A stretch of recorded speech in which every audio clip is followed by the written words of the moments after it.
Dahanin mo na, pag-iisi ang bulambat. Ayan, kumpiyansa dyan kay alimango yan.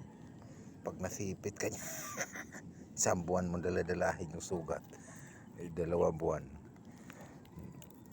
Ang laki. Kalaki nga, pero di, kaya ko yan.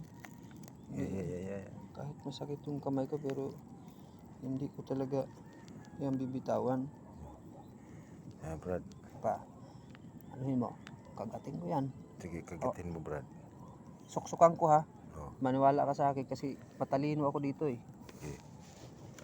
Di yan makakagat pag nasuksukan ng kamoy. Yun ang trabaho namin eh, pag walang pantali. Ang laking alimango mga idol, oh. Yung sipit niya, ang laki.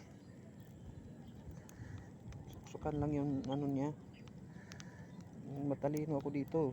Pinag-aralan ko to eh.